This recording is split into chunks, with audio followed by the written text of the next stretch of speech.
চার শেষে আল্লাহ বলবেন জান্নাতীরা ডান দিকে লাইন ধর, জাহান্নামীরা বাম দিকে লাইন ধর। ও জালিম আর পাপীরা বাম দিকে লাইন ধর, জান্নাতীরা ডান দিকে লাইন ধরো। মুহূর্তের মধ্যে দুইটা ভাগ হয়ে যাবে। জাহান্নামীরা তখন আফসোস করতে থাকবে, ওদিন তাদের চেহারা কালো হয়ে যাবে। বাম দিকে লাইনে দাঁড়িয়ে ছটফট করবে, আফসোস করবে, বলবে হায় হায় আজকের এই কঠিন সময়ের মুখোমুখি হতে হবে। যদি জানতাম তাইলে তো দুনিয়ায় আকাম কুকাম করতাম না।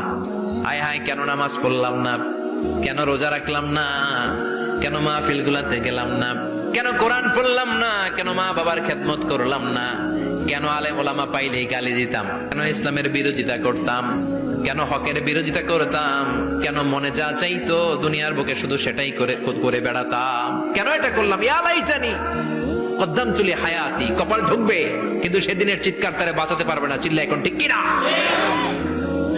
এবার আল্লাহ বলবেন ধর, শিকলবন্দি কর। ওই দেখা যায় জাহান্নাম করছে যে গরগর, ধর 70 হাত লম্বা শিকল দিয়ে ওর পায়ে বাঁধ, টেনে জাহান্নামে নিয়ে যাও।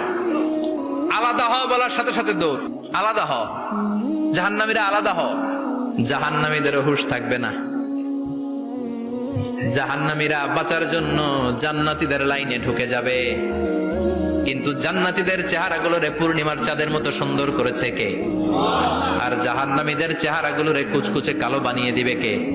ফেরেশতারা তাকানো মাত্রই চিনে যাবে কোনটা জান্নাতি কোনটা জাহান্নামী।